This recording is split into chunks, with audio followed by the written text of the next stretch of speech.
This really felt like quite the struggle for Rafa. I mean, so much of it came down to the Doom, and in the rounds in which there was a struggle on the Doom. The 1 HP survival. Yeah, that's pretty epic. Boom goes the dynamite, and boom, here's Dahang. Congratulations, dude. Thanks a lot, man. Appreciate it. All right, so this means that once again, you're going to be moving forward in the playoffs. I mean, this is always a stressful time, of course, but being able to take down Rafa, always a bit of a victory. What are you thinking right now? I mean, I just hope my rockets are on like they were there.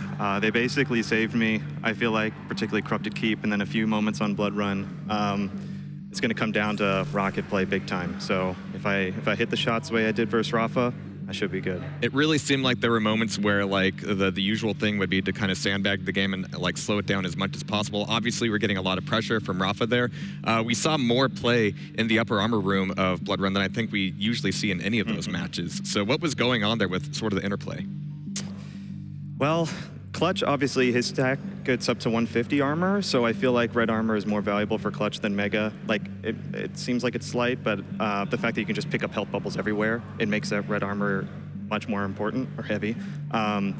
So I didn't mind sacrificing my shield to guarantee a few armors, because even though, I lost my shield, I might be able to dish out a little bit of damage and really keep him at bay, then pick up some time biles. So that was basically the approach. And of course, there's no way Rafa's going to let me get red armor for free either, so that's why both of us were there very often. So, of course, there's a lot of the play as far as, like, does he have shield up? Am I able to force the shield?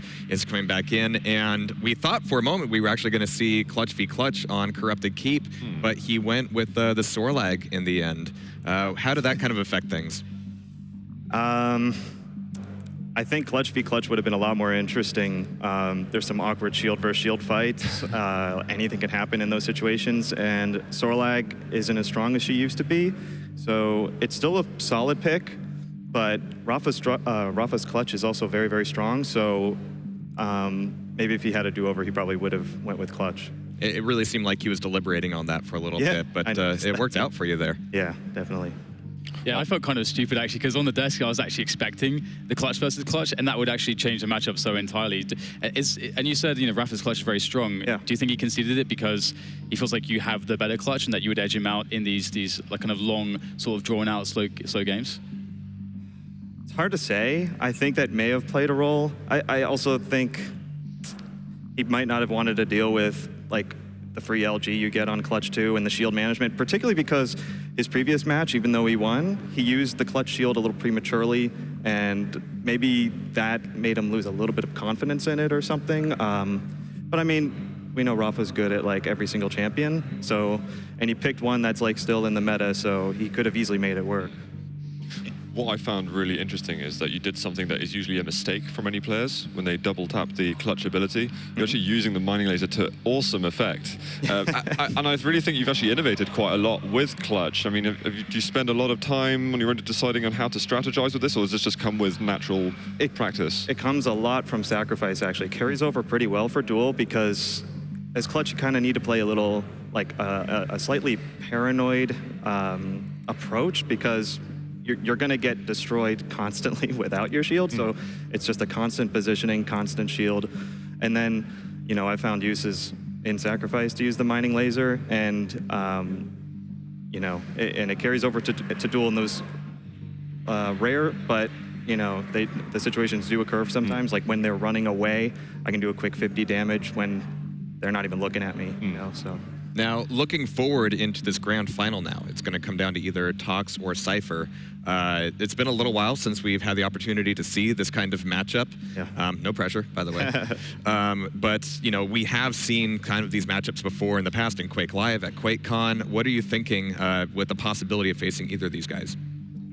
I mean, I've seen their games. Their aim is pretty much on fire this whole tournament. My aim, particularly with Rockets, was on fire last match. And the way the game is, it's just kind of like big fights, not so much choking out the opponents and wheedling them down over time. It's big fights. And I know it's going to be difficult to just general combat versus those guys.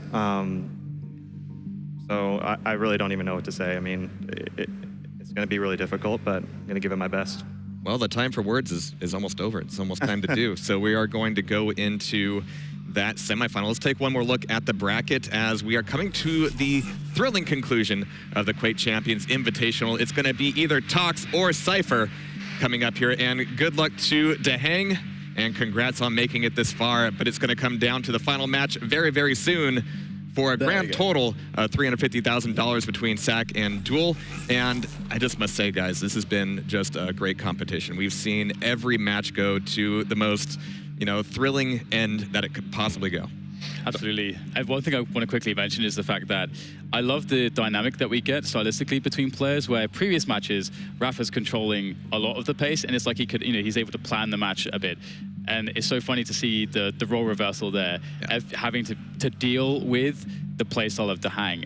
And I don't know about how that's going to go with that next matchup, because Toxic and Cypher, I don't know about game plan so much as it's just like nukes dropping all over the place. Yeah, I mean, it's 3 for 3 there, but we really don't know how it's going to play out. But guys, I think we're going to find out very, very soon. So we're going to have a quick break, and when we return, it's